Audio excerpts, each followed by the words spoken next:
Soy técnico de enfermería en un hospital público en las afueras de Belo Horizonte.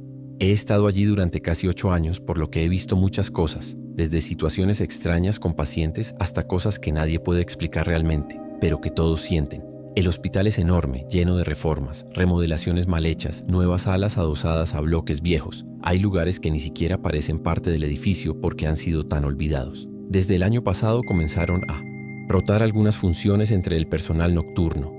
Los turnos de noche nunca son fáciles, pero siempre los preferí por el ritmo más tranquilo, a pesar de ser más exigentes físicamente. Todo empezó cuando me asignaron llevar material contaminado y ropa sucia a la antigua lavandería que está en el sótano. No es la nueva lavandería, la que todo el mundo conoce. Es el antiguo, el que dejaron de usar después de externalizar el servicio. La mayoría de las personas en el hospital ni siquiera recuerdan que existe o fingen que no existe. Fui porque me tocaba sin problema, pero confieso que desde el principio ese lugar me dejó una extraña incomodidad. Es un piso aislado. El ascensor que llega es de los más antiguos, tarda muchísimo en responder, y el pasillo que lleva al lavadero tiene una luz amarillenta que parpadea sin parar. Bajé con el carrito lleno, y cuando el ascensor se cerró, miré una última vez el piso de arriba y sentí una punzada de arrepentimiento. Parecía una tontería, pero me sentí como si estuviera yendo a un lugar al que nadie debería ir solo. La primera vez que fui, lo que más me llamó la atención fue el olor. No era solo el olor a jabón viejo, era algo más fuerte, como si hubiera algo podrido tratando de disimularse con producto de limpieza. Era un olor rancio y húmedo que se pegaba a la máscara y te hacía sentir ligeramente mareado después de un rato. Fui rápido, dejé las bolsas en su lugar y volví a subir, pero luego me volvieron a contratar las semanas siguiente, y luego otra vez. Empecé a notar cosas que antes creía que eran solo descuidos. Una silla de ruedas que siempre estaba orientada en la dirección incorrecta. Marcas de ruedas que parecían provenir de una habitación cerrada y especialmente el viejo ventilador que estaba en la esquina. Era muy viejo, uno de esos de hierro, todo oxidado. El problema es que siempre estaba girando muy lentamente, incluso cuando no estaba encendido. Me acerqué una vez y vi que ni siquiera tenía un tomacorriente enchufado, realmente desconectado. Me quedé mirándolo unos segundos, intentando comprender, pero me fui al poco tiempo con ese peso en el pecho que sentimos cuando nos damos cuenta de que algo no anda bien ahí. Un día dejé una bolsa de sábanas sucias en una camilla contra la pared. Cuando regresé, menos de 10 minutos después, la bolsa estaba en el suelo, rota, y las sábanas tiradas sobre la camilla. Fui directamente al guardia de seguridad en recepción para ver las cámaras de las zona, pero él simplemente me miró con una cara extraña y dijo que el sistema allí había estado caído durante días. Y de hecho, cuando fui a comprobarlo, los monitores se apagaban cada vez que alguien bajaba. Demasiada coincidencia. Seguí adelante. Yo ya había comprendido que nadie quería ese trabajo y que si me quejaba me llamarían cobarde o dirían que estaba inventando cosas. La mayoría de la gente hace como si no vieran nada. Otros se ríen cuando comentas, pero es esa risa extraña, un tanto forzada, como si alguien quisiera cambiar de tema. Hubo una noche en que estaba más cansado de lo habitual. El turno estaba completo, el paciente estaba agitado y bajé casi automáticamente. Cuando llegué a la puerta del lavadero, noté que el ventilador no solo giraba, hacía un ligero ruido como si raspara algo. Un sonido continuo y molesto, como un tic, tic, tic muy rítmico. Eso me irritó en ese momento. Entré, metí las bolsas en las cestas y fui a abrir un viejo armario que había en la esquina para sacar un contenedor de transporte.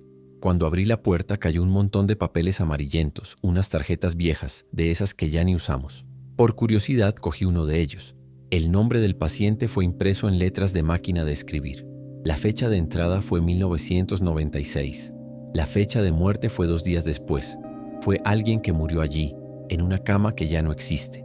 Me pareció muy extraño, pero pensé que debieron haber usado los armarios como almacenamiento antes de la renovación y olvidaron todo allí. Pero en el fondo había algo que me incomodaba. Los papeles no tenían polvo, estaban doblados como si alguien los hubiera manipulado recientemente. Fue ese mismo día que ocurrió la primera cosa que realmente me hizo perder el sueño.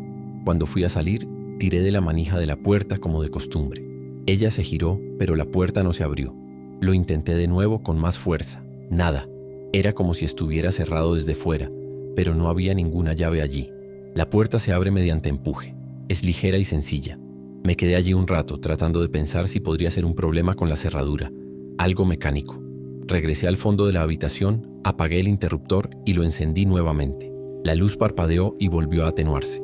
Me dirigí al intercomunicador que había en la pared al lado de la puerta. Es un modelo antiguo, muy antiguo, pero todavía funcional. Presioné el botón para llamar a recepción. El sonido del timbre era normal. Después de mi unos segundos alguien respondió. Pero no fue el guardia de seguridad ni nadie más del sector. Era una voz, no sé cómo explicarlo. Era una voz de mujer pero ronca, seca, como si hablara con la garganta llena de arena. Dijo solo una frase con una calma absurda. No deberías haber vuelto. Eso era solo para los que se quedaron. Y colgó. Me quedé paralizado. No pude responder. No podía moverme. Me quedé con la mano todavía sujetando el intercomunicador, el corazón acelerado y el sudor corriendo por mi espalda. Sentí una desesperación que no era normal. No era el nerviosismo típico de alguien que está pasando por un momento difícil. Era algo más profundo. Era realmente miedo. El miedo del tipo que te detiene. No sé cuánto tiempo estuve allí parado después de eso.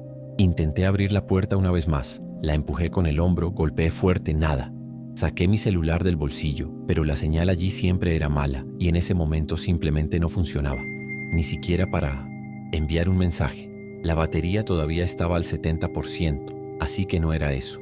La pantalla se congelaba, la luz parpadeaba y luego se apagaba sola.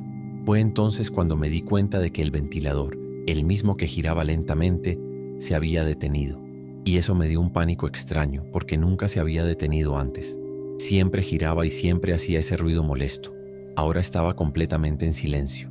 El silencio en ese momento era tan pesado que comencé a escuchar los latidos de mi propio corazón en mi oído. Tuve una sensación horrible, como si me estuvieran observando, pero no desde lejos, sino desde muy cerca, como justo al lado. Mi cuerpo se enfrió y comencé a llorar sin poder controlarlo. No fue un hipo, fue ese grito silencioso de pura desesperación. Me agaché en un rincón intentando respirar profundamente, preguntándome si no estaba teniendo una crisis. No lo sé, pero no parecía que todo estuviera en mi cabeza. Fue físico, fue demasiado real. Después de unos minutos, o al menos creo que fueron minutos, porque perdí por completo la noción del tiempo, la puerta simplemente hizo clic, como si se hubiera abierto sola. Me levanté inmediatamente sin siquiera mirar atrás y empujé con todas mis fuerzas. Corrí por el pasillo del sótano y cuando llegué cerca del ascensor ya estaba allí abajo con la puerta abierta. Juro por todo que no llamé. Él no lo hace, es demasiado lento y nunca llega sin que lo llamen. Entré temblando y seguí presionando el botón de la planta baja una y otra vez, como si eso hiciera subir más rápido. Cuando las puertas estaban casi cerrándose, vi a través de la entrada una silueta al final del pasillo. No me acerqué a ver, por supuesto. Estaba oscuro y lo único que se podía distinguir era alguien inmóvil, casi pegado a la pared. Quería creer que era algún empleado, pero ya no trabaja nadie allí. Cuando llegué al último piso, salí del ascensor y fui directo a la enfermería. No le dije nada a nadie en ese momento. Me quedé sentado allí un rato con los ojos muy abiertos, tratando de comprender lo que acababa de pasar. Al final del turno inventé una excusa y me fui temprano. Dormí mal, tuve una pesadilla y me desperté sudando con la sensación de que había traído algo conmigo. En los días siguientes traté de evitar cualquier cosa que me llevara de nuevo a ese piso. Cambié de trabajo con un compañero. Fingí que tenía dolor de rodilla y durante unos días funcionó, pero pronto empezaron a contratarme nuevamente. Dijo que el ascensor tenía un problema, que era peligroso, lo intentó todo, pero nadie quería escuchar. Una enfermera mayor, siempre reservada, se me acercó una noche en la cafetería y me dijo en voz baja, sin siquiera mirarme a los ojos: hay lugares aquí que el hospital ya no atiende. Haz tu trabajo, pero evita estar sola ahí abajo. Luego se levantó y se fue, como si nada hubiera pasado. Eso me enojó porque parecía que todos sabían algo que yo no. Y luego viene esa sensación de estar solo en medio del caos. Intentas advertir, intentas comprender, pero parece que todo a tu alrededor está manipulado para parecer normal. Comencé a prestar más atención a las cámaras de seguridad, y siempre era lo mismo. Cada vez que alguien se acercaba al sótano, la imagen se cortaba durante unos segundos. Nadie comentó. Los guardias ni siquiera respondieron cuando pregunté. Me obsesioné con ello. Quería entender qué era, si había una explicación, si realmente estaba perdiendo la cabeza. En una noche más, tranquila, sin tanto movimiento en las camas, decidí volver a bajar. Fue como si algo dentro de mí quisiera una respuesta, pero esta vez estaba preparado. Tomé una linterna, dejé mi celular grabando audio en mi bolsillo y le avisé a una colega que bajaba, pidiéndole que me llamara si llegaba tarde. Bajé las escaleras con el corazón acelerado. El pasillo estaba más oscuro de lo habitual y el ventilador estaba apagado, inmóvil desde el principio. El armario que había abierto antes ahora tenía las puertas entreabiertas, pero no cerradas con llave. Cuando lo abrí de nuevo ya no había patatas fritas dentro, solo una bata de laboratorio. Una bata de laboratorio blanca muy vieja, con la tela ligeramente amarillenta en los bordes, como si hubiera estado guardada durante décadas. Lo recogí con cuidado y vi que tenía un nombre bordado, en hilo azul oscuro, Rosalina S. Me quedé atascado mirándolo. El nombre no me resultaba extraño, pero no recordaba de dónde venía. Sostuve la bata a contraluz y vi pequeñas manchas en la manga, ya secas y descoloridas, pero que parecían sangre en color y forma. Me sentí muy mal en ese momento y tuve que apoyarme contra la pared. Algo en esa bata me causó una repulsión inmediata, una incomodidad que no podía explicar. Era como si llevara encima un peso que ya no debería estar allí. Regresé arriba con la bata escondida dentro de mi mochila. No sé por qué lo hice, quizás para demostrárselo a alguien, quizás porque en el fondo quería demostrarme a mí mismo que no me estaba volviendo loco. Al día siguiente lo llevé a casa y comencé a investigar el nombre bordado. Después de varios intentos encontré una noticia vieja en un foro desactivado, una de esas cosas que solo se encuentran investigando. Era una pequeña nota sin foto de 1998. Trabajadora de enfermería sufre enfermedad repentina y muere durante su turno en el Hospital R. El nombre era el mismo que el de la bata, Rosalina de Sousa. El artículo decía que la encontraron muerta, encerrada, dentro del antiguo lavadero, en el sótano. No se aclaró la causa de la muerte, pero se mencionó una sospecha de intoxicación química que nunca fue confirmada. Me quedé allí mirando la pantalla, sin parpadear. Eso me golpeó profundamente. Todo empezó a tener sentido o a perderlo por completo, según el punto de vista. El hospital simplemente siguió funcionando, ignorando todo, como si nunca hubiera sucedido. Y ahora, después de todos estos años, estaba jugando con un lugar que debería haber quedado en paz. Guardé la bata en una caja en el fondo del armario y comencé a evitar cualquier mención del sótano en el trabajo. Pero el estado de ánimo a mi alrededor era diferente. Me sentí observado en los pasillos. Un día fui al baño sola y juro que escuché la misma voz del intercomunicador susurrando detrás de mí. Vine con todo, claro, pero no había nadie. En la enfermería, de la nada, unas luces empezaron a parpadear cerca de mi escritorio. Nadie más se dio cuenta de estas cosas. Pregunté, y me dijeron que debía ser el voltaje eléctrico, que ese hospital estaba lleno de problemas. Pero yo sabía que no lo era. Comencé a tener insomnio, soñando con pasillos húmedos, llenos de sábanas empapadas y una mujer con bata de laboratorio y el rostro cubierto de sombras. Siempre me despertaba en el mismo lugar, atrapado en el lavadero tratando de salir, escuchando el sonido del ventilador girando solo. Mi cuerpo estaba tenso, como si algo fuera a suceder en cualquier momento. Hubo un día en 1900 que me sentí enfermo durante mi turno. Me bajó la presión arterial, comencé a sudar frío y pensé que me iba a desmayar. El médico me dio un certificado de 2 días, pero ni siquiera podía relajarme en casa. Fue como si se me hubiera pegado. Cuando volví al trabajo después de mi baja por enfermedad, intenté actuar con normalidad, pero algo en mí ya había cambiado. Evité mirar el viejo ascensor. Pasó lejos del pasillo del sótano, incluso cuando no tenía que bajar. Parecía que con solo acercarme a ese lugar, todo mi cuerpo daba señales. Se me erizaba la piel, se me revolvía el estómago y me invadía una sensación que solo puedo describir como una advertencia. Pero aún así, en uno de esos turnos en los que todo sale mal y el equipo está desbordado, me enviaron a llevar unos materiales a la zona de disposición final, que por supuesto está al lado de la antigua lavandería. Respiré profundamente, me preparé, tomé solo lo esencial y me fui. Cuando entré al pasillo, la luz estaba apagada. Pensé que estaba quemado, pero cuando intenté encender el interruptor, la luz se encendió y luego se apagó sola. Todo volvió a oscurecerse. Utilicé la linterna de mi celular, que esta vez funcionó, y caminé rápidamente sin querer mirar a los lados. Pero cuando pasé por la puerta del lavadero estaba abierta, y estoy seguro que nadie más había bajado allí esa noche. Lo peor fue lo que pasó en el camino de regreso. Cuando dejé los materiales en el área de eliminación y regresé por el pasillo, la puerta del lavadero todavía estaba entreabierta, como si me estuviera esperando. Intenté ignorarlo, pero oí un ruido que venía desde adentro. Sonaba como un susurro, pero era apagado y repetitivo. Me acerqué lentamente contra toda lógica, como si algo me tirara. Cuando me acerqué a la puerta lo escuché más claramente. Era una respiración baja y jadeante, como si alguien dentro intentara permanecer en silencio. Miré a través de la rendija y, por un instante, juro que vi a una mujer agachada en la esquina de la habitación con su bata empapada y el rostro oculto por su cabello. Me alejé inmediatamente, casi tropezando con mis propias piernas. Corrí hacia el ascensor, que esta vez tardó casi 2 minutos en llegar. Y en esos 2 minutos escuché los pasos. No corría, sino caminaba lentamente, como si alguien viniera detrás de mí con calma. Cuando se abrió la puerta del ascensor, entré y apreté el botón del piso superior con tanta fuerza que después me dolió el dedo. En el reflejo del asiento slim puerta, antes de que se cerrara, vi la figura parada allí al final del pasillo. La misma silueta, misma posición y el mismo silencio que siempre viene con él. Después de esa noche fui al coordinador del departamento y le pedí cambiar los roles. No entré en detalles, solo dije que no me sentía bien haciendo entregas y que estaba pasando por un momento difícil. La jefa incluso lo entendió. Me cambió de puesto por una semana, pero dejó claro que esto no duraría para siempre. El problema es que, incluso lejos de ese pasillo, la sensación de estar siendo observado continuaba.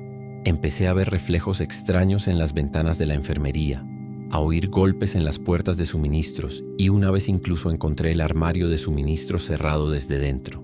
Nadie quiso hacer comentarios. La única persona que reaccionó de manera diferente fue una señora de la limpieza que trabaja allí desde que abrió el hospital. Un día, al verme sola en la cocina, se detuvo, me miró y me dijo: «Te metiste en algo que no debías, ¿no?». Me quedé sin palabras. Ella simplemente meneó la cabeza, se cruzó de brazos y agregó: «A Rosalina no le gusta que le metan mano a lo que era suyo». Después de eso nunca más me miró a los ojos. Y no hubo necesidad. Eso me bastó para comprender que lo que pensé que era solo un susto aislado, en realidad era parte de algo que había estado ahí durante mucho tiempo, mucho antes que yo. Comencé a investigar más. Hablé con personas mayores del hospital, entablé conversaciones con recepcionistas, enfermeras jubiladas e incluso con un médico que ahora solo trabaja 2 veces al mes. Poco a poco, fui armando una historia que nadie cuenta oficialmente. Rosalina era una enfermera muy dedicada que trabajaba en turnos de madrugada. Dicen que empezó a sentirse mal días antes de morir, con ataques de ansiedad y temblores, pero insistió en seguir trabajando. Hubo una noche en que ella simplemente desapareció. Encontraron el cuerpo al día siguiente, encerrado en Milanesim, el antiguo lavadero.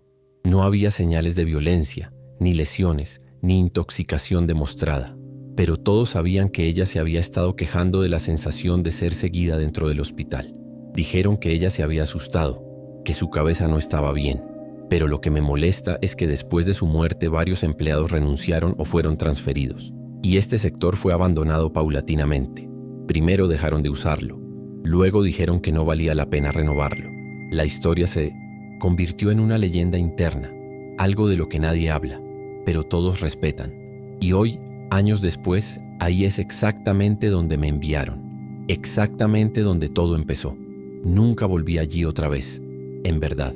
Incluso cuando me asignaron de nuevo, encontré la manera de cambiar con alguien. Inventé una excusa, dije que tenía laberintitis, lo que sea. Algunos compañeros incluso se dieron cuenta de que evitaba el viejo ascensor, pero nadie preguntó nada. Era como si supieran que si preguntaban, se lo diría, y nadie quería oírlo. La sensación de llevar algo conmigo continuó. En casa las pesadillas se volvieron rutina. Siempre lo mismo. Yo caminando por el sótano, las sábanas sucias en el suelo, el ventilador girando en la oscuridad y esa mujer parada allí mirándome. Siempre me despertaba en el mismo lugar, sudado, con el corazón acelerado y la imagen de la bata en la cabeza. Un día fui a buscar un centro espiritualista. Solo conté una parte diciendo que había movido un lugar pesado. La mujer que me ayudó simplemente escuchó y dijo que algunos espacios guardan dolor y que hay cosas que se estancan cuando no se ven. Me dijo que rezara y me bañara con sal gruesa. Hice. Yo lo hice todo, y por un tiempo incluso pareció que estaba mejorando. Pero solo hacía falta que alguien en el hospital mencionara la palabra lavandería para que todo volviera a la normalidad. Hasta que un día de repente recibí una llamada. Era la rama interna del hospital. Respondí automáticamente pensando que era alguien pidiendo un cambio de paciente o de medicación. Pero cuando me llevé el teléfono al oído, la misma voz ronca y seca volvió a hablar. No deberías haber vuelto. Eso era solo para los que se quedaron. Y colgó. El mismo tono, la misma calma. Me quedé congelado. Me senté allí, sosteniendo el teléfono y con la mano temblando. El teléfono no tenía registro de esa llamada. Le pregunté al personal de recepción si habían llamado a mi departamento. Nada. Revisé la extensión en la pantalla. 0CT00. Nadie usa esa extensión. Cuando levanté la vista, vi a través de la ventana de la puerta de la sala de medicación el pasillo vacío. Y por un segundo, lo juro, vi el reflejo de una mujer con bata de laboratorio que pasaba lentamente, sin hacer ruido. Fui tras ello. Salí corriendo al pasillo y miré a ambos lados. Nada. Absolutamente nadie. Y ese fue el final para mí. Me di cuenta de que no iba a parar. No mientras estuve allí. No mientras yo pretendiera que nada había pasado. Pero tampoco había nada que hacer. Porque en el fondo no es algo en lo que la gente crea. Y ese es el peor tipo de miedo. El que vives solo. Empecé a contar los días hasta poder salir de ese hospital. Quedaban 2 meses de mi contrato temporal y decidí no renovarlo. Ya había soportado más de lo que debía. No le dije nada a nadie, simplemente seguí haciendo mi trabajo, atendiendo a los pacientes y evitando cualquier cosa que me acercara a ese piso. En esta recta final, noté que la mayoría de los nuevos empleados también evitaban el antiguo ascensor, incluso sin conocer su historia. Es como si el propio edificio tuviera memoria. La energía de ese lugar cambia. Lo sientes en tu cuerpo. En las últimas semanas he escuchado informes dispersos de colegas que dicen haber visto cosas extrañas en los monitores de sus cámaras, figuras, interferencias, ruido de voz. Uno de los guardias de seguridad incluso pidió cambiar de posición. Dijo que la clandestinidad se estaba agitando nuevamente. Pero, como siempre, nadie lo tomó en serio. En el hospital la regla es clara. Si no interfiere con el servicio, hay que hacer como si no hubiera ocurrido. Y si insistes, se convierte en una broma. Así que me quedé callado. Acabo de mirar, porque en el fondo sabía que era hora de salir de allí. Mi último turno fue un martes. Me fui sin despedirme de casi nadie. Recogí mis cosas, entregué mi credencial y me fui con una extraña sensación, no de alivio, sino de pesadez. Como si algo me hubiera agarrado y se negara a soltarme. Esa noche me fui a la cama temprano. Me desperté en mitad de la noche con el sonido de un ventilador. El problema es que no tengo ventilador en casa. Me levanté y fui a la sala. Todo estaba apagado, silencio total. Regresé a la habitación temblando. Me cubrí hasta el cuello y me quedé allí, esperando que amaneciera. Desde entonces nunca más volví a soñar con el lavadero ni a escuchar la voz. Fue como si todo se hubiera detenido de la nada, tal como comenzó. La bata de pincel. Rosalina la tiré a la basura meses después cuando por fin tuve coraje. Lo envolví en una bolsa negra y lo coloqué en el fondo del bote de basura del edificio. Y hasta el día de hoy, cada vez que paso por un hospital antiguo, huelo ese mismo olor. Fuerte, húmedo con un toque de jabón caducado. Y mi estómago se revuelve inmediatamente. He pensado en escribir esta historia varias veces, pero nunca tuve el coraje. Hoy, después de tanto tiempo lejos de ese hospital, es como si finalmente pudiera mirar atrás sin derrumbarme. Sin embargo, mientras escribo esto aquí, mi corazón late rápido y mi mano suda. No sé si alguien lo creerá. Probablemente no, pero necesitaba sacármelo de la cabeza. Cada vez que escucho a alguien contarme algo extraño sobre el hospital, esa parte de mi cerebro que lo ha guardado todo en la mente sale a la superficie. No sé qué fue eso. No sé si fue solo una energía pesada, un recuerdo atrapado en ese lugar o algo más allá de eso. Solo sé que fue real. Y si alguna vez alguien tiene que trabajar el turno de noche en algún viejo hospital y le dicen que baje solo al sótano, piénselo 2 veces. Y si llegas allí y encuentras una bata con un nombre bordado, manchada de sangre seca, haz lo que yo no hice. Déjala donde está. Hasta el día de hoy no he encontrado explicación a nada de lo vivido. Los sueños cesaron, las llamadas nunca volvieron a ocurrir y mi vida continuó. Pero hay una cosa que nunca volvió a la normalidad: la sensación de estar solo. Incluso rodeado de gente, incluso en lugares abiertos y luminosos, todavía siento de vez en cuando esa presencia silenciosa, parada en algún rincón, simplemente observándome. No tengo idea de qué quería de mí o si fue solo una advertencia, pero algo me dice que no había terminado, simplemente se quedó en silencio. Y lo más aterrador es saber que en ese hospital todavía trabajan otras personas. Otras personas bajan allí, y tal vez un día, sin quererlo, alguien vuelva a abrir esa puerta, y luego todo comienza de nuevo. Trabajo en la defensa civil de una ciudad del interior de Santa Catarina. Nada grave, pero en los últimos años la cosa ha ido a peor con las lluvias cada vez más frecuentes. El terreno aquí es inestable en varias regiones, especialmente en las zonas más altas y aisladas. Ya estamos acostumbrados a las prisas. Sirena, inspección, evacuación, informe. Llevo más de 15 años en esto. Nunca he sido alguien que se impresione fácilmente, pero hubo un suceso reciente que se me quedó grabado en la mente hasta el día de hoy, y honestamente no creo que lo haga nunca. Fue después de una serie de tormentas que azotaron la ciudad durante casi una semana consecutiva. Deslizamientos de tierra por todas partes, gente desplazada y el gobierno de la ciudad en modo de emergencia. Uno de los puntos de mayor riesgo era un terreno de fuerte pendiente, ya en el límite del perímetro urbano. Oficialmente era un área pública, una especie de pequeña reserva, sin edificios registrados, pero con un historial de erosión. Nos enviaron allí para hacer un mapeo con un dron y verificar si valía la pena mantener esa pendiente abierta o si necesitaba contención. Fue una misión común, o al menos debería haberlo sido. Al principio todo parecía como se esperaba. Subimos con el camión hasta donde pudimos y el resto a pie. Humedad en el suelo, rastro medio descolorido, señal débil.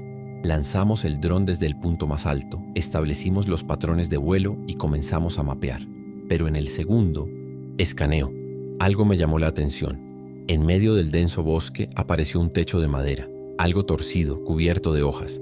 Era una estructura pequeña, de esas que no deberían estar allí. Miramos el satélite, sacamos la base de datos del municipio y nada. No hay edificios registrados en esa coordenada. Fuimos al lugar cortando los arbustos con un machete.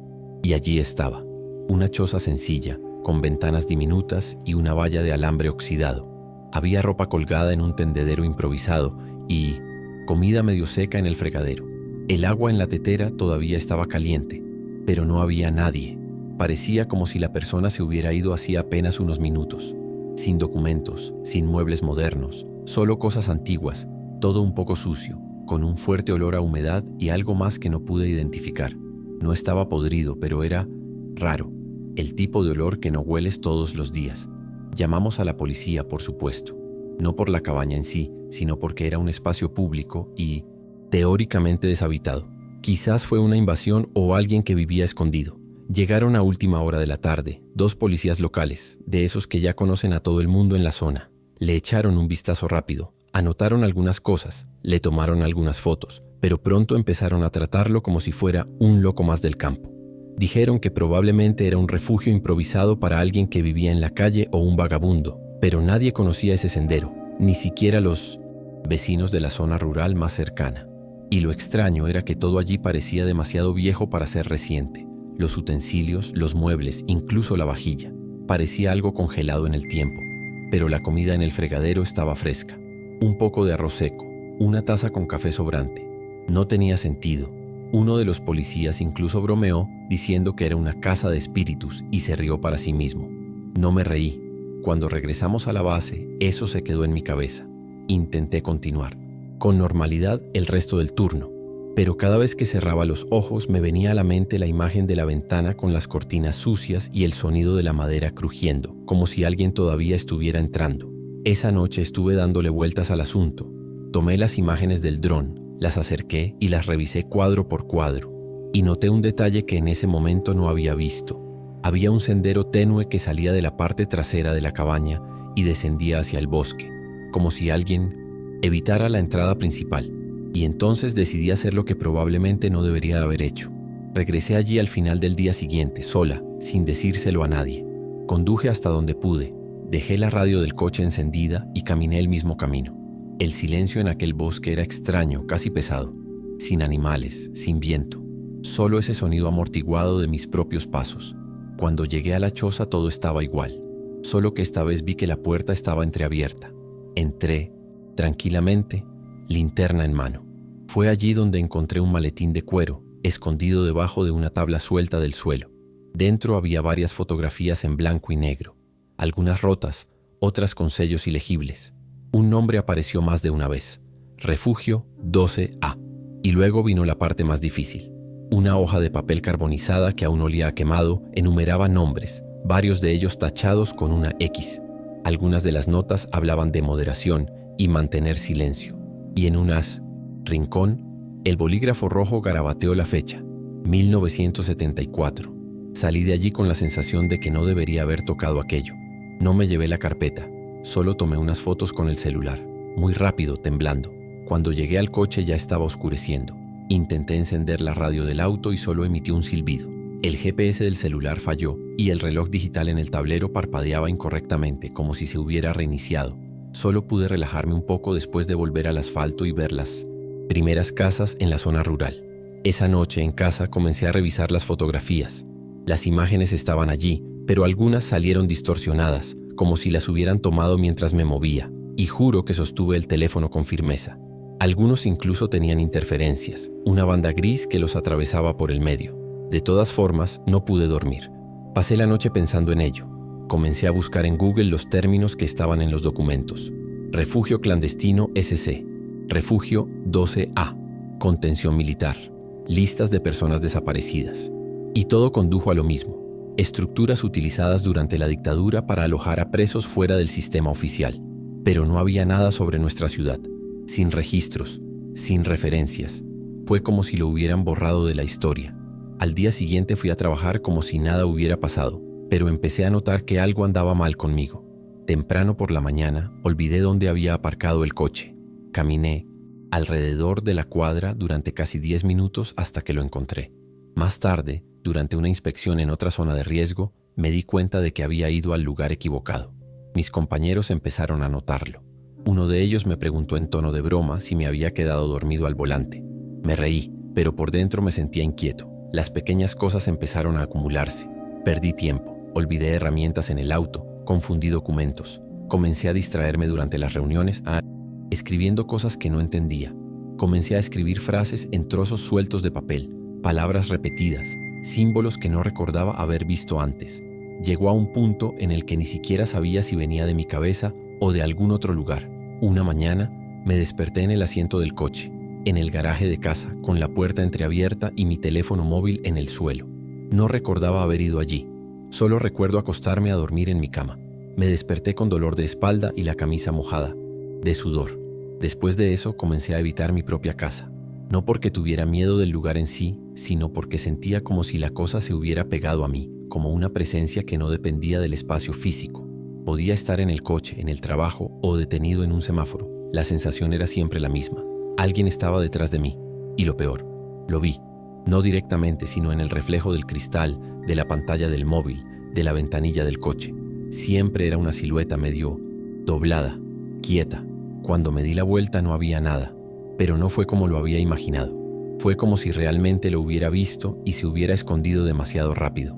Me volví más tranquilo, más lento. A veces, los compañeros me llamaban por la radio y tardaba un rato en responder, como si no los hubiera escuchado. Empecé a dormir en el coche, diciendo que era por mi apretada rutina. Ya no quería entrar más a la casa. Mis mensajes se convirtieron en un montón de respuestas inconexas, como si estuviera escribiendo sin pensar. Hubo un día que a un mensaje de mi hermana preguntando por nuestro padre respondí: ahora no, están cerca. Solo me di cuenta de lo que había enviado cuando ella me llamó asustada. Una noche, alrededor de las 2 de la mañana, las cámaras de la sede de la Defensa Civil registraron algo extraño. Uno de los guardias de seguridad me dijo después con una expresión enorme en su rostro: ¿esto es en serio, hombre? Aparecí en el patio, sola, en pantalones cortos y camiseta, aunque hacía frío. Estaba descalzo y caminaba lentamente, medio encorvado. En las imágenes me agacho en medio del patio y empiezo a dibujar círculos y símbolos en el suelo con un trozo de tiza blanca. Luego me quedo allí parado mirando al vacío. Las imágenes muestran que permanecí allí casi 20 minutos, inmóvil, hasta que me levanté y me alejé como si nada hubiera pasado. Me mostraron el video. Y lo peor es que realmente no recordaba nada. Nada. Ninguna imagen, ningún sonido. Nada. Fue como si alguien me hubiera puesto allí y hubiera apagado una parte de mi cabeza. Cuando me confrontaron, solo pude decir una cosa sin pensar, como si otra voz hablara por mí. No has visto lo que hay dentro, pero siguen esperando. En ese momento ni siquiera me di cuenta de lo que había dicho. Acabo de ver a los demás mirándose unos a otros, teniendo miedo de mí. Después de eso me sugirieron que tomara unos días libres. Dijeron que me sentía desbordada, que estaba lidiando con situaciones de riesgo durante mucho tiempo, que el estrés acumulado podía provocar episodios de disociación. Lo hicieron de manera delicada, como si estuvieran preocupados, pero yo sabía que detrás de su suave discurso había miedo, y con razón, porque ya ni siquiera confiaba en lo que pasaba dentro de mi cabeza. Acepté las palabras de los demás, pero en mi interior sabía que no se trataba de un estrés común. Eso fue otra cosa. Sentí como si hubiera abierto una puerta que debería haber permanecido cerrada. Y desde entonces empezaron a aparecer cosas, símbolos rayados en el suelo cerca de mi lugar de estacionamiento. Uno de ellos apareció en el interior del parabrisas, del lado del conductor, como si alguien hubiera dibujado con el dedo en el interior mientras el cristal estaba empañado. No se lo dije a nadie, ni siquiera cuando me desperté con un moretón en el brazo, como si alguien me hubiera abrazado fuerte. La marca permaneció morada durante días, y no recordaba nada.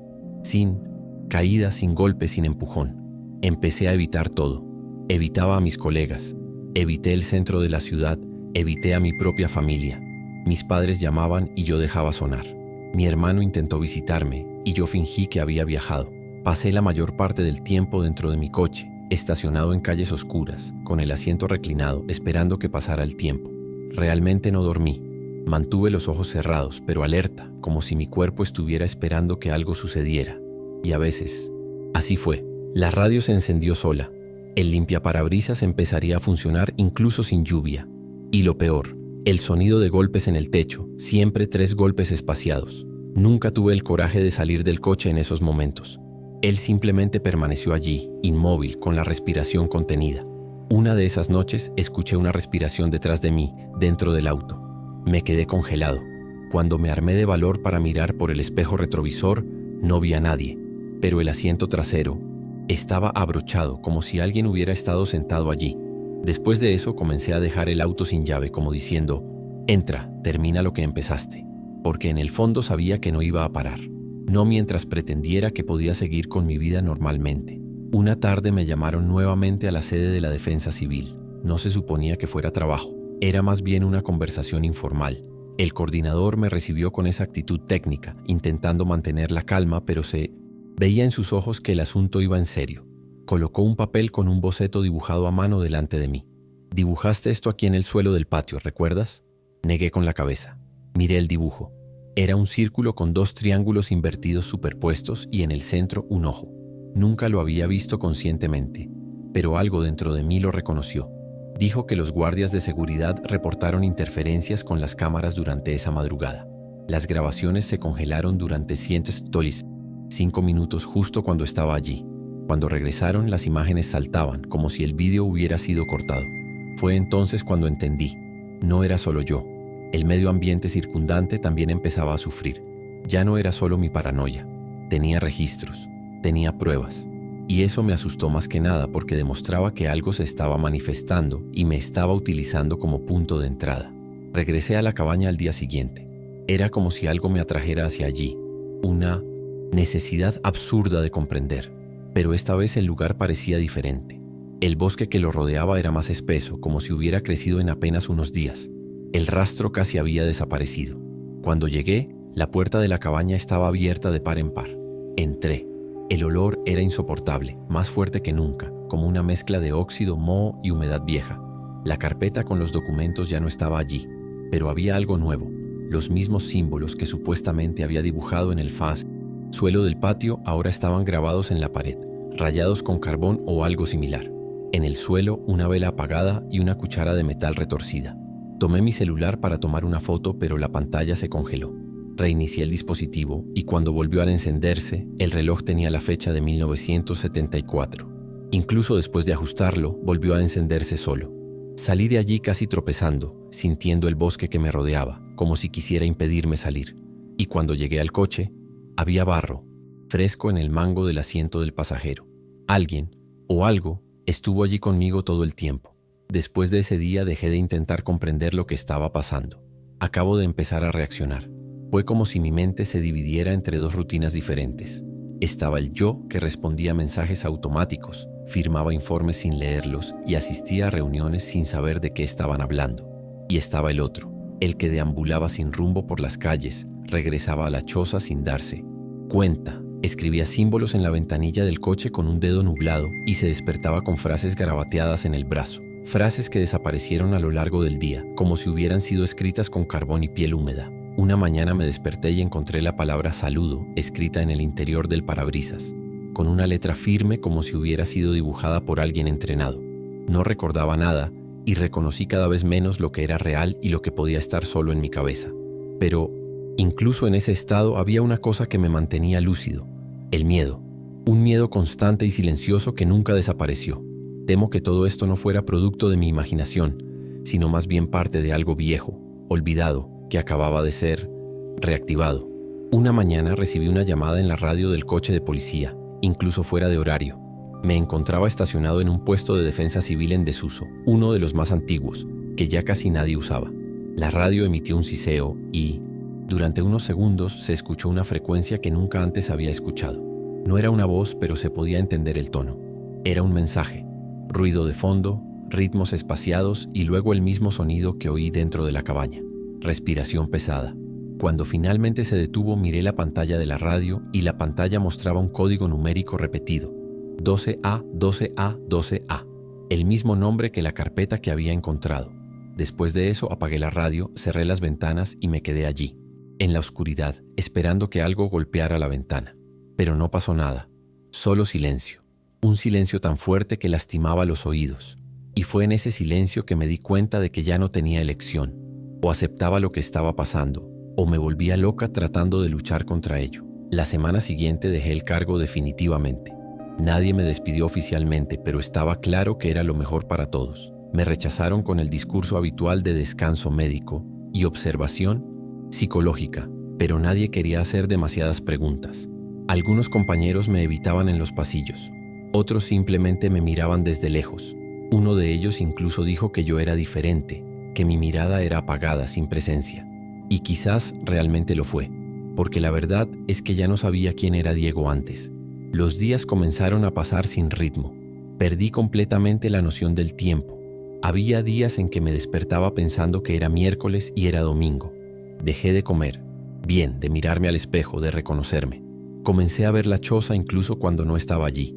Caminaba por calles, senderos, incluso por barrios de la ciudad, y de repente él aparecía en el rabillo de mi visión periférica. Un viejo techo entre los árboles, un reflejo en el cristal de una ventana, una silueta quieta. La única constante era la sensación de que en cualquier momento iba a volver allí, o mejor dicho, que en realidad nunca me fui de allí. Una noche detuve el auto en el mismo estacionamiento donde todo comenzó. La vegetación volvió a ser distinta, como si nunca hubiera sido pisada. El acceso parecía cerrado, pero yo conocía el camino. No tuve que pensar, simplemente caminé. Cuando llegué a donde debería estar la cabaña, solo encontré un claro, sin edificios, sin vallas, nada. El suelo estaba limpio, como si nunca hubiera existido allí nada, pero sabía que era el lugar correcto. Me quedé allí mucho tiempo esperando. Empecé a pensar que tal vez realmente había perdido la cabeza. Pero entonces un sonido de madera crujiendo me hizo darme la vuelta. Y allí estaba ella. No la construcción, sino la presencia. Detener. Invisible pero presente. No sé cómo explicarlo. Era como si pudiera sentir el contorno de algo allí. Como si el aire fuera diferente en esa zona exacta. Más denso, más frío. Me quedé allí unos minutos en silencio. Y luego dije: sé que todavía estás esperando. No sé por qué dije eso. Fue automático. Como si alguien hubiera puesto las palabras en mi boca. Después de eso el viento sopló fuerte por primera vez en días y me fui. Y desde entonces todo se detuvo. Después de ese día nunca volví al campo. Tampoco volví a hablar de ello con nadie hasta ahora. Algunas cosas cesaron. Los ruidos, los reflejos, los golpes en el techo del coche. Mi rutina empezó a volver poco a poco, pero nunca regresó del todo. Todavía tengo problemas para dormir. A veces me despierto en mitad de la noche con la certeza de que alguien ha pasado por el pasillo de la casa. He intentado instalar cámaras, sensores e incluso he cambiado de dirección. Pero nada de esto lo resuelve, porque no es una cosa física. Es como si hubiera algo dentro de mí ahora. Una especie de conciencia permanente de que hay más de lo que vemos. Y no es espiritual ni religioso, es crudo, antiguo, tal vez militar, tal vez mental. Un lugar donde la gente fue silenciada y abandonada. Y de alguna manera todavía están esperando reconocimiento. Solo soy alguien que pasó por aquí. ¿Quién lo vio de cerca? ¿Quién tocó algo que no debía? Sé que todo parece confuso, y en efecto lo es, porque hay momentos en los que me pregunto si todo esto lo inventé, si fue solo un arrebato causado por un estrés extremo. Pero luego miro las fotos guardadas en un disco duro que mantengo apagado y todavía están allí. Las imágenes del dron, los papeles quemados, el símbolo rayado en la pared. Y más que eso está la mirada de la gente que estaba a mi alrededor en ese momento. Ellos vieron, se dieron cuenta, pero decidieron no hablar de ello. Quizás por miedo, quizás por instinto de autoconservación. Y honestamente no los culpo. No sé qué habría hecho si estuviera en su lugar. Quizás lo mismo, porque cuando ves algo que no debería existir, no sabes qué hacer con ello. Es más fácil fingir que no lo viste, más seguro, pero no siempre es posible. Lo más extraño es que incluso después de todo, a veces siento ganas de volver atrás. No por curiosidad, pero por una especie de obligación que no puedo explicar. Como si me hubiesen incluido en una lista invisible, como si hubiese dejado algo sin terminar. Es un sentimiento que no me abandona. Un peso ligero pero constante, como si un día necesitara volver allí, no para descubrir nada más, sino para cerrar algo. Y lo peor de todo es que en el fondo creo que ya lo he aceptado, que un día volveré. No sé cuándo ni cómo, pero sé que no será por elección. Estoy terminando esta historia porque necesitaba sacarlo todo, no para convencer a nadie, pero dejarlo constancia. Quizás algún día alguien encuentre ese lugar también, o escucha esa voz, o recibes esa llamada con el número 12A parpadeando en la pantalla. Si esto sucede, mi único consejo es, no intentes entenderlo, solo respeto, porque hay cosas que no quieren ser descubiertas, solo recordadas. Y hay lugares donde no ha pasado el tiempo, donde todavía están esperando. Llevo más de 20 años trabajando en mantenimiento de sistemas de telecomunicaciones, la mayor parte de ese tiempo como técnico subcontratado. He entrado en un edificio abandonado, en un centro de operadores que parecía el decorado de una película de guerra, y he trabajado con una red en medio de una alcantarilla abierta. Así que no soy el tipo de persona que se impresiona fácilmente. Pero hubo un suceso reciente que todavía me mantiene despierto por las noches, literalmente. Me llamó una empresa contratada por la ciudad de São Paulo para realizar la desactivación definitiva de una antigua central telefónica que funcionaba en un edificio público de la zona norte. Durante la pandemia, ese lugar fue utilizado como centro de emergencias, asistencia telefónica y posteriormente como refugio improvisado para personas mayores sin familia. Todo el mundo sabe que en aquella época era un caos y nadie tenía control sobre nada. Mucha gente murió allí. Después de que las cosas se calmaron, el edificio fue cerrado, pero parte del cableado y la red permanecieron activos. Mi trabajo era sencillo, en teoría: revisar los paneles, registrar el estado de la instalación y apagar todo de forma segura. Llegué allí un sábado por la mañana, sola. El edificio estaba en un estado de deterioro, con puertas atascadas, polvo denso en los pasillos y ese olor sofocante de un lugar que había estado cerrado durante mucho tiempo. El acceso al sótano donde se encontraba la central se hacía a través de una escalera metálica que crujía a cada paso. Encendí el equipo y comencé a mapear los puntos aún activos. Casi todo salió mal, como se esperaba. Pero entonces vino la parte extraña. Una de las extensiones del Exchange mostró una señal, pero físicamente no estaba conectado a nada. Sin cableado, sin puerta, nada. Un número aún en actividad sin explicación. Pensé que era algún error en el sistema heredado, algún ruido, pero la curiosidad habló más fuerte. Saqué un viejo teléfono analógico de mi mochila.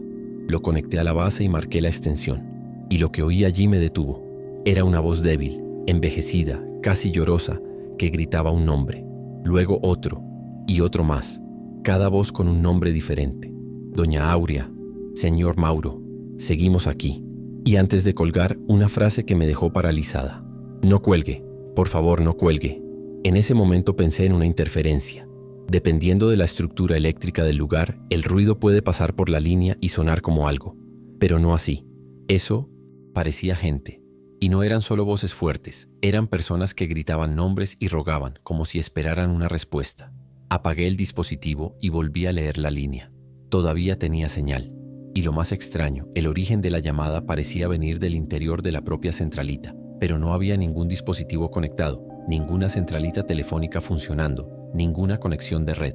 Y aún así la rama en vivo permaneció activa. Pensé en informar esto de manera técnica, pero ¿cómo? No había manera de justificarlo. Era como decir que un teléfono inalámbrico hablaba consigo mismo. Tomé una foto del panel, anoté el número de extensión y continué con la inspección en los otros puntos. El edificio se sentía cada vez más pesado, como si el aire se volviera más denso. Pasé por una habitación que tenía una camilla en la esquina, con una sábana polvorienta encima. Una de las ventanas se rompió, pero el viento no pudo entrar. Todo se detuvo. Y lo peor, incluso después de apagar todos los disyuntores, la luz del panel de la rama 3841 permaneció encendida. Al final del día, cuando ya estaba oscureciendo, me subí al auto para salir y recibí una notificación en mi celular. Una llamada perdida de un número desconocido. No fue extraño en sí. Recibo llamadas de broma, llamadas automáticas, anuncios, pero había algo diferente. El número tenía solo 3 dígitos, 384. No era un código de área ni una extensión interna de la empresa, solo 384. En ese momento mi corazón se aceleró. Fue demasiada coincidencia. Me quedé mirando la pantalla, de pie dentro del auto, incapaz de decidir si apagar el teléfono, volver adentro o fingir que nada de eso había sucedido. Toqué la pantalla para escuchar el mensaje de voz, por si se había grabado algo, y lo único que oí fue estática, un sonido muy bajo e intermitente, que parecía una respiración débil. Luego, silencio. Llegué a casa sintiéndome como si hubiera traído algo conmigo. El teléfono fijo sonó en mitad de la noche. Nadie respondió a mi tiempo, pero cuando revisé el identificador de llamadas, allí estaba. El número no existe. Al día siguiente intenté tratarlo todo como un fallo técnico. Escaneé los archivos antiguos que tenía guardados en mi pendrive del trabajo. Revisé los planes de la red e incluso llamé a un ex colega que trabajó en uno de los operadores durante la pandemia. Dijo que la estructura de ese edificio había sido utilizada de manera improvisada, sin documentación formal y que muchas cosas se habían hecho con prisas. Esto incluso justificaría 1 o 2 rastros de señal, algún error de enrutamiento. Pero cuando le dije el número se quedó en silencio durante unos segundos y dijo, vaya, ese ramal venía de la sala de aislamiento. Una parte se desconectó a principios de 2021. Hubo muchas muertes allí. Eso me detuvo. No le había contado a nadie sobre las voces. Él ni siquiera sabía que yo estaba en el edificio. Y aún así habló en un tono que lo dejaba claro. Él también sabía que había algo mal en ese lugar. Colgué la llamada y pasé el resto del día intentando pensar en otra cosa, pero era imposible. A primera hora de la mañana me desperté con mi móvil vibrando, llamando de nuevo. Las 3 de la mañana. Número desconocido. Llamé para contestar, pero colgó antes de que pudiera responder. Fui al historial. Llamada finalizada. 00.01 segundos. Pero no había dicho nada. Y aún así, el momento de la llamada llegó. El lunes volví al edificio, esta vez durante el día y con un entrenador más nuevo en el personal. No dije nada sobre lo que pasó. Solo pedí ayuda para revisar los paneles y comprobar si había puntos de energía ocultos. El niño estuvo incómodo todo el tiempo, sin razón aparente. Dijo que el lugar tenía mal ambiente, que no le gustaba trabajar en un edificio abandonado, que sentíamos como si nos estuvieran vigilando. Y él ni siquiera sabía nada. Cuando llegamos nuevamente al panel principal, la luz de la extensión 3841 estaba apagada, pero solo en el exterior. En la prueba de mi no te siente señal, todavía estaba activo. Volví a encender el viejo teléfono, y la voz respondió antes de que terminara de marcar. Era una señora muy anciana. Ella susurró, no nos dejes, seguimos aquí. El técnico me miró de inmediato. Él escuchó. Me quitó el teléfono de la mano como si hubiera recibido una descarga eléctrica. ¿Qué carajo es esos?, preguntó el blanco. No respondí, porque sabía que si decía algo en ese momento quizás no querría irse. Después de ese día el técnico pidió ser transferido a otro equipo. No dio una justificación clara, simplemente dijo que ya no quería trabajar en un edificio abandonado. Y lo entendí, porque desde entonces la cosa empezó a extenderse. Las llamadas no pararon, simplemente cambiaron lugares. También empezaron a ocurrir en mi celular personal, en el fijo de mi madre e incluso en la extensión interna de la empresa, cuando estaba de guardia en la centralita. Siempre el mismo patrón. Número inexistente, llamada corta, susurros. Un día respondí y escuché mi propia voz que preguntaba, ¿escuchaste, no? Colgué inmediatamente, pero lo que realmente me sacudió fue cuando me desperté con un dolor en el oído y sangre seca en el borde de la almohada. Fui al médico. Me hizo un examen y no había infección ni perforación. Nada clínico, solo un zumbido constante que no desaparecía. Empecé a tomar pastillas para dormir. No sirvió de nada. Soñé con cables retorcidos, gente atrapada detrás de puertas de cristal y viejos dispositivos que sonaban sin parar en habitaciones vacías. Ya no sabía qué era ruido técnico y qué era ruido de ellos. Los susurros se mezclaron con sonidos que alguna vez fueron parte de mi vida diaria. Silbido de línea abierta, interferencias de radio, timbre de extensión. Todo parecía haber adquirido otro significado. A veces iba conduciendo y oía nombres. Al principio pensé que era cansancio, pero un día paré el coche para anotarlo. 3 nombres. Luego investigué. Todos estaban en la lista de muertos de la ciudad durante los meses pico de la pandemia. Todos habían sido tratados en el mismo edificio. Empecé a sospechar que no era solo el cartel. Se trataba de quién estaba atrapado dentro, de alguna manera que no entendía. Fue como si al conectar aquel viejo aparato hubiera hecho contacto con alguna capa que debería haber permanecido aislada. Como si hubiera reactivado un circuito que no era eléctrico, sino emocional o espiritual, no sé. Solo sé que fue real. Y eso me estaba atrayendo más y más profundamente. Comencé a escribirlo todo. Horarios de llamadas, nombres aparecidos, extractos de frases. Hice una hoja de cálculo e intenté encontrar algún patrón, pero no hubo. A veces las llamadas se producían en secuencia. Otros pasaban días sin nada y a las 3:20 de la mañana se despertaban con un timbre que duraba un segundo. Lo peor fue cuando mi teléfono sonó sin vibrar, sin encender la pantalla, y yo aún así sabía que estaba sonando. Solo el sonido. Cogí el teléfono en la oscuridad y la llamada estaba activa. La voz del otro lado solo dijo una frase. «Me oíste. Ahora eres uno de nosotros». Era un tono neutral, como alguien leyendo un aviso en una terminal de aeropuerto. Luego silencio. Desde entonces no he podido apagar mi celular, ni por un minuto, porque tengo miedo de que si cuelgo no podré devolver la llamada. O peor aún, que algo empiece a conectarme a través de otros medios. Empecé a escuchar interferencias incluso en mis auriculares, en la radio del coche, en el intercomunicador de la recepción del edificio. Un día, sin darme cuenta, volví al edificio. No recuerdo haberlo decidido. Recién me encontré estacionando en la misma calle, a última hora de la tarde. Entré sin llave, la puerta estaba entreabierta. El edificio estaba más oscuro de lo habitual. Silencioso, pero con una especie de presencia en el aire. Bajé al sótano. Todo en un solo lugar. El teléfono que había usado todavía estaba allí, colgado, exactamente como lo había dejado. Me acerqué. Empezó a jugar antes de que lo tocara. Un sonido antiguo, profundo y apagado. No respondí. Lo dejé sonar, pero las luces comenzaron a parpadear. Y juro, la extensión 3841 se iluminó sola en el panel, incluso sin estar conectada a nada. Salí de allí sin hablar con nadie. Estuve temblando todo el camino. Cuando llegué a casa tenía una notificación en mi teléfono. Perdiste una llamada del 3841. Nunca guardé ese número. No había forma de que pudiera haber aparecido allí solo, pero apareció. Y desde entonces entendí que ya no se trata de un lugar, se trata de mí. Después de eso dejé de responder cualquier llamada que no estuviera guardada en mi libreta de direcciones.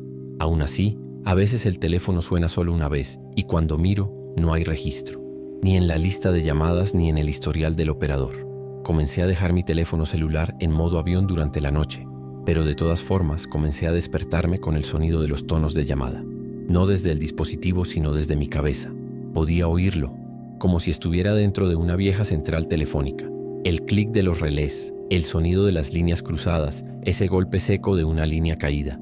Y siempre de fondo, las voces. No gritar, solo frases tranquilas y repetidas.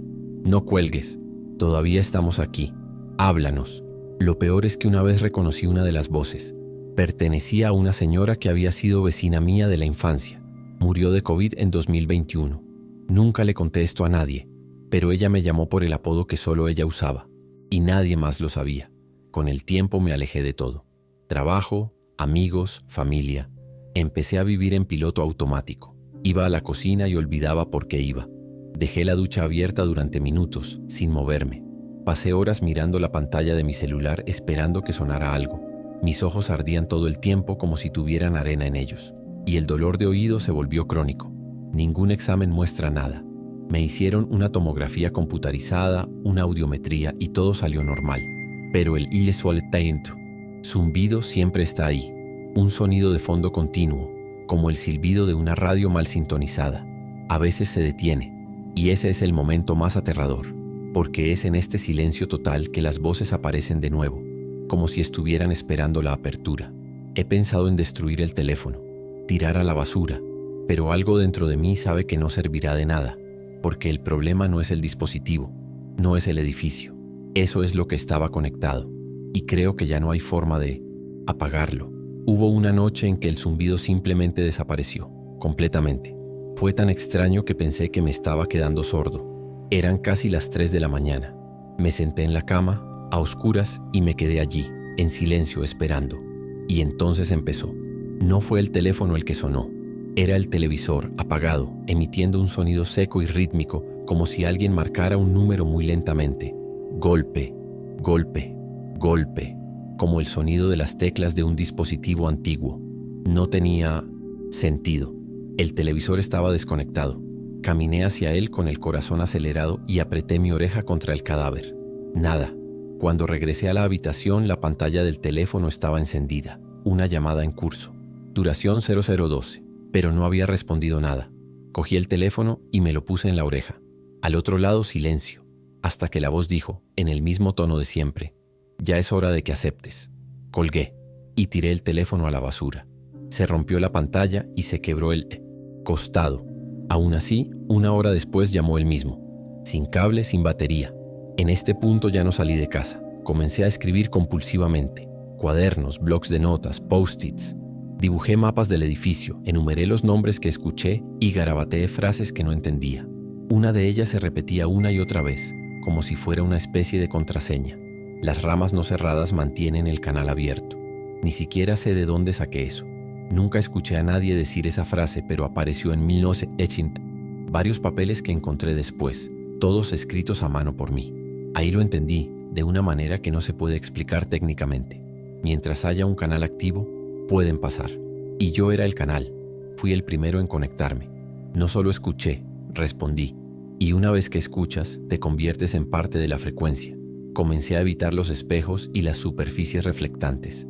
De vez en cuando veía gente detrás de mí. Se detuvo y miró. Un hombre con un traje marrón. Una mujer con el rostro cubierto por una mascarilla de hospital. Un niño sosteniendo un teléfono de disco en su regazo. Pero cuando me di la vuelta no había nada. Solo silencio y el eco de mi propio nombre dicho en la voz de alguien que ya se fue. La parte más difícil es explicarle esto a alguien sin parecer loco. Y tal vez lo soy, pero hay una diferencia entre la locura y la percepción. Cualquiera que haya vivido lo que yo he vivido lo sabe. No es la típica paranoia. Es como si algo hubiera sido expuesto, liberado, por error. Y ahora está suelto, flotando entre señales, frecuencias, recuerdos. A veces me sorprendo a mí mismo respondiendo llamadas imaginarias, llevándome la mano a la oreja como si tuviera unos auriculares. Me han visto en la calle hablando solo, anotando nombres en cuadernos de bolsillo. Ya perdí 2 oportunidades de contrato porque los chicos pensaron que yo era inestable. Y lo entiendo, porque realmente lo soy.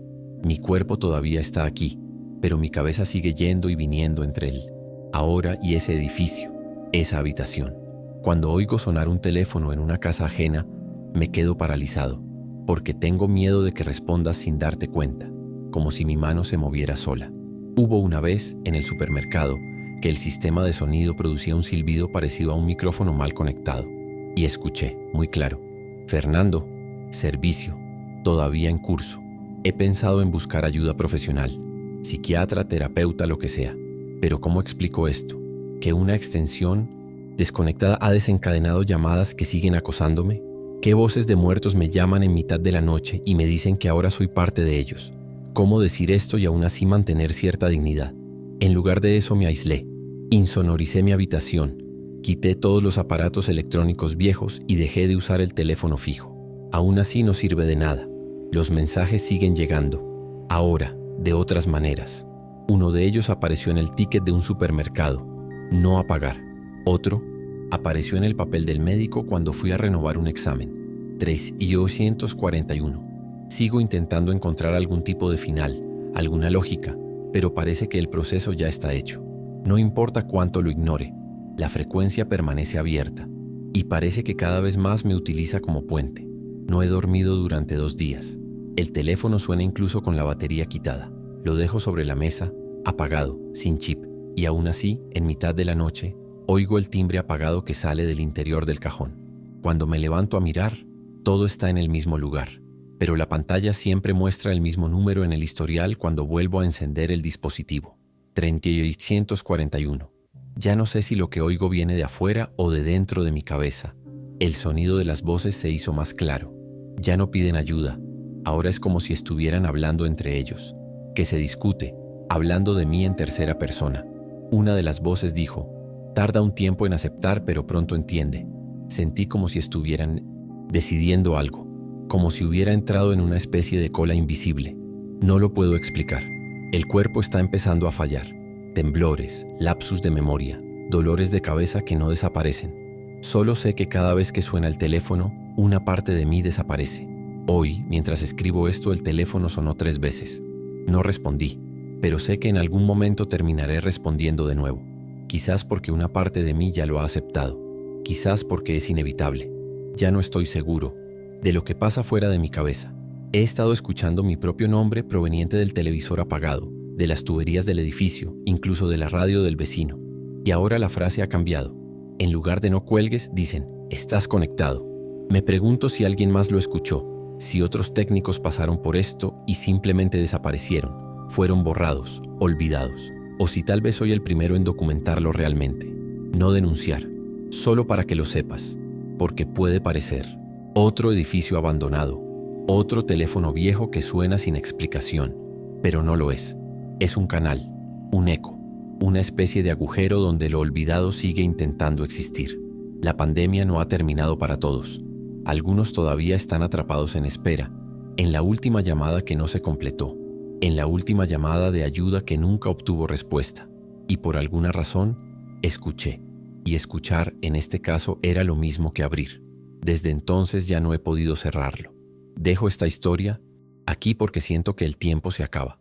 No es el tiempo del reloj, sino el tiempo entre lados, la línea, la conexión.